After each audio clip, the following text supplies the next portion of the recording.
Shut the fuck up with your women's equality bullshit. You want equality? Then we need 50% of women in wastewater treatment. How do you date a feminist? You don't. That's how you do it.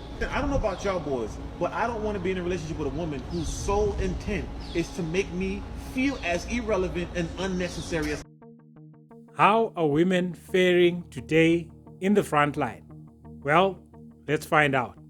So lately I've been listening to Kevin Samuels again, and I gotta say, one thing that I have just come to terms with is the fact that I am average. I'm an average woman. Firstly, kudos to this woman for actually seeing reality, for looking at things as they are. Marcus Aurelius would be very proud. A lot of them would actually continue on that path of delusion and refuse to accept reality well into their 50s and 60s. And I'm not trying to fish for compliments or anything like that, but his content has really just made me look at my life. I have an average job, I have average income, both of my parents are average, I grew up around average people, and most of my friends are average too. And there's nothing wrong with that. And I think that is really important for people to understand, there's nothing wrong with being average. I think I just have had a higher inflated sense of self than what is actually realistic. And this is what has kept a lot of modern women single. To see oneself as greater than what they actually are. To have that delusion. And a lot of guys will just basically look at a person like that or a woman like that and think, am I going to be willing to live with that? Am I going to be willing to take such a person around my family, around my close friends? There's something uncomfortable about a person who actually sees themselves as, above what they truly are and does not see things as they truly are. One of the proofs that modern day feminism is a demonic, satanic, devilish ideology is the way these so-called feminists treat women who don't agree with them. All of a sudden, the women who hate oppression become oppressors and bullies. And I challenge these women to go against their feminist bosses with different opinions, different thoughts, go against the grain. And they will find that these women are not their friends. It's a cult of women who want to legislate their views and their ideologies on every woman. And any woman who expresses her agency to refuse feminist choices is labeled oppressed. Her husband is oppressing her. Her husband must be wicked to her. And feminism really reduces women to infants, where they don't believe that women can deliberately make choices that feminists do not agree with. So because a woman submits to her husband, and a lot of them have liberated themselves from their husband and only enslaved themselves to these feminist women and their ideas, to the detriment of their children and their families and their husbands' finances. or because the woman, decides that, I don't believe in abortion, I don't believe in this, They're like, no, it's her husband. That's just one of the reasons why that group has so much toxicity, so much vile, so much vitriol, because it's a cult of witches. I said what I said. It's a cult of witches. If you claim to be for agency and freedom and choice, but you imprison women who do not agree with your opinions, then there is a problem. Then you are not really about choice. You have an agenda. It's fine if you've chosen to be miserable, to be sad, to be lonely, to spend all of your God-given life hating on men and encourage women to be sex workers and encourage women to not get married because marriage is a patriarchal, institution. It's fine, but other women don't have to join you in that miserable, lowly life. And this is what I think is happening. A good number of them cannot find partners to settle down with. Maybe it's possibly because they don't have the skills to actually lock a partner down, or the person that they're really interested in is interested in someone else. And therefore the thought process becomes, if I cannot find someone, if I cannot find a relationship, then no one else should be in a relationship. No one else deserves to be happy because I am not happy. Hence the saying, single women keep other women single. Other women don't have to join you in that life. And women who've chosen that they've seen the light and they do not want to identify with that demonic coven, they have a choice. If you call yourself a feminist, you should be fine if women make choices that are not feminist choices. And if you're not fine with that, you are just a terrorist. And it's fine for you to be a terrorist. I mean, there are lots of cats in the world for you to get married to when you get to 50. How do you date a feminist? You don't. That's how you do it. I don't know about y'all boys, but I don't want to be in a relationship with a woman whose sole intent is to make me feel as irrelevant and unnecessary as possible. I don't know, but I like appreciation.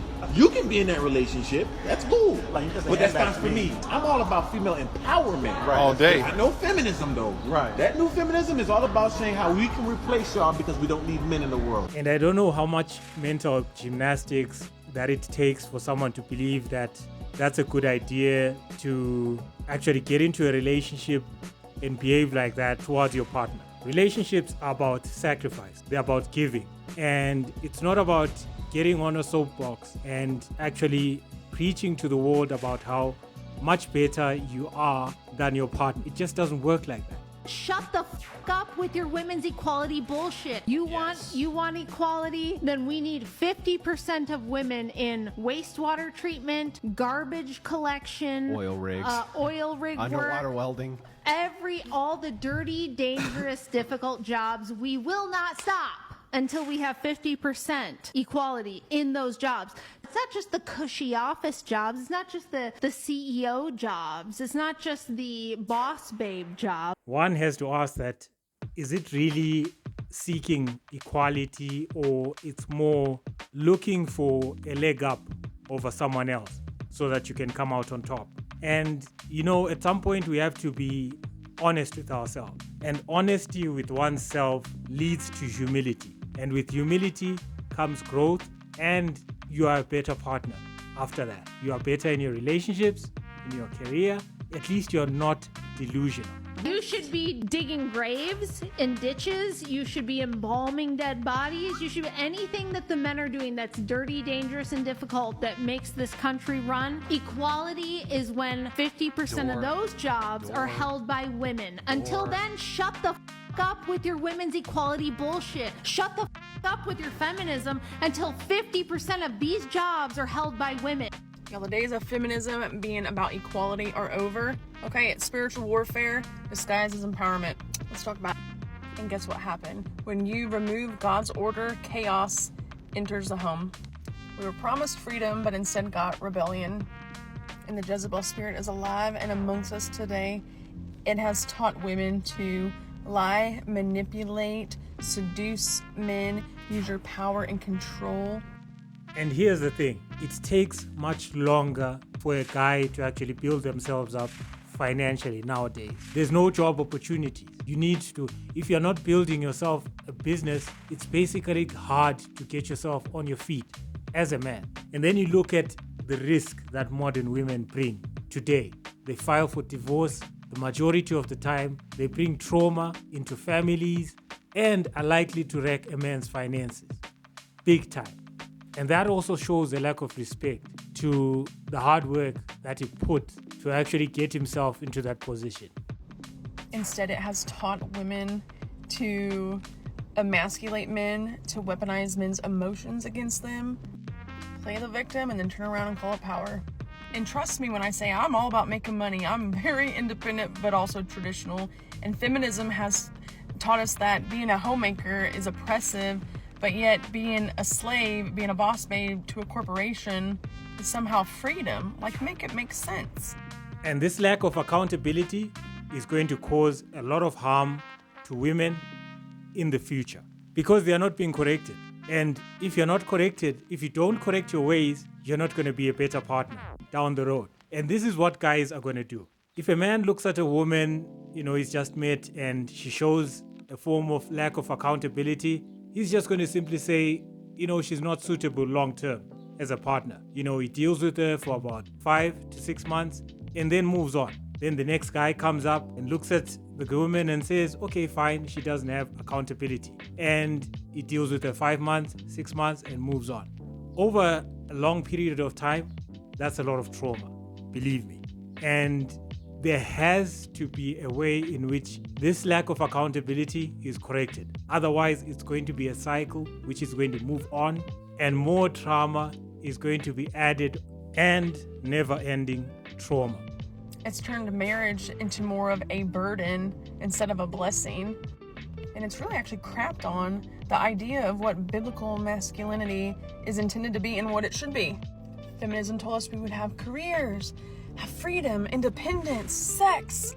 Meanwhile, we would lose the most important things: family, peace, order, and purpose.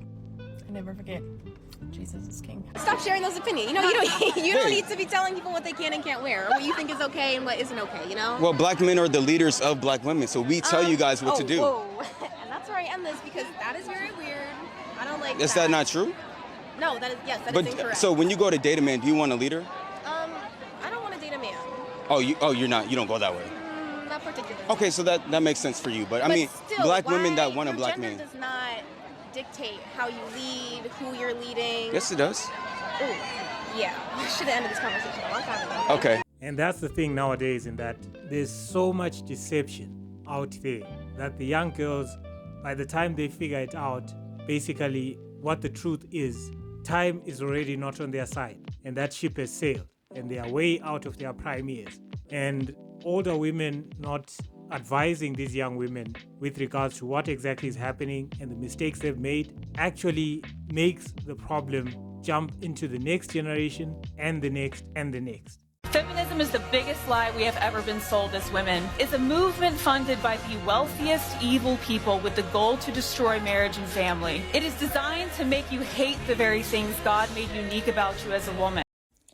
Trust is one of the biggest scams in marriage for women, because women are conditioned and taught that we're supposed to trust our husbands, because our husbands are going to be our protectors, they're going to take care of us. They're the ones standing between us and this dangerous world. Are there untrustworthy people in this world? Yes.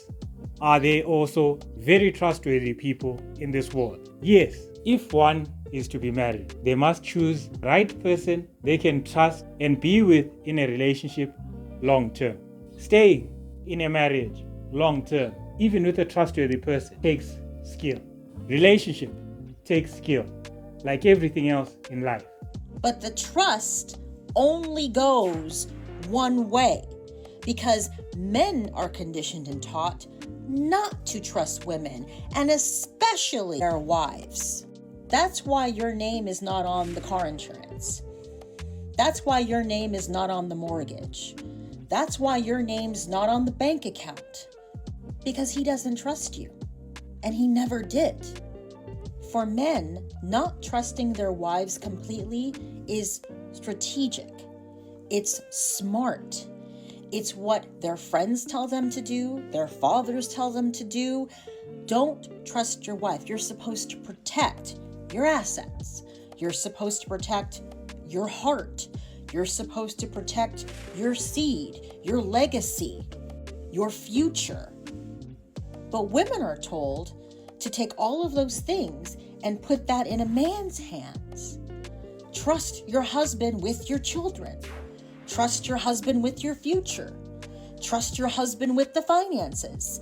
Men have also been conditioned by society to be provider, to be strong, that the buck stops with them. Yet what slogans do we hear today? His money is my money. My money is my money. It goes both ways. Not everyone is a demon. Trust your husband with your very physical protection. And then what happens at divorce time? The person who never really had real trust in you is able to do things to you, right? Under the guise of protecting themselves, right?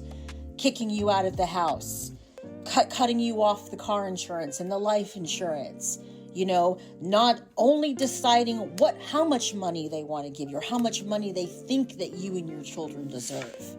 And at times deciding if you even have the right to live.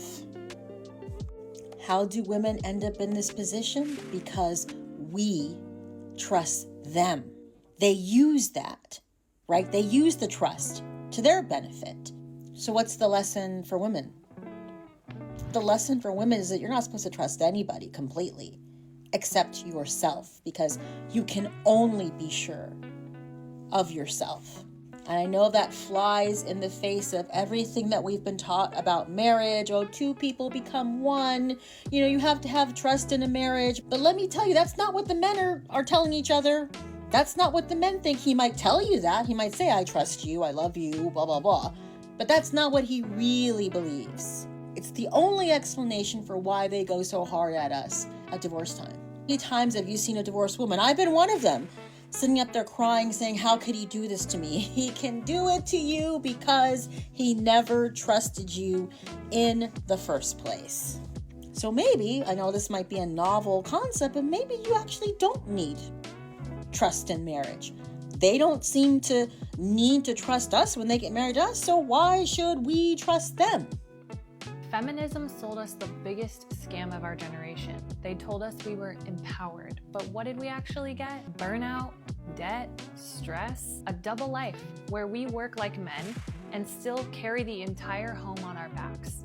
And here's the truth nobody's talking about. Feminism didn't set women free. It trapped us in a masculine system that we were never designed for. They told us to compete with men, to lead like men, to talk, think, act like men, and now we're exhausted, we're disconnected, resentful, and wondering why nothing feels right. We don't need more feminism.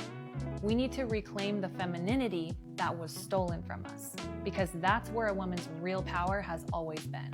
In softness, in harmony, emotional intelligence, intuition, influence, not in becoming a copy of the men we were created to complement. Well, there you have it. Women in the front lines. And if you like this video, please consider giving us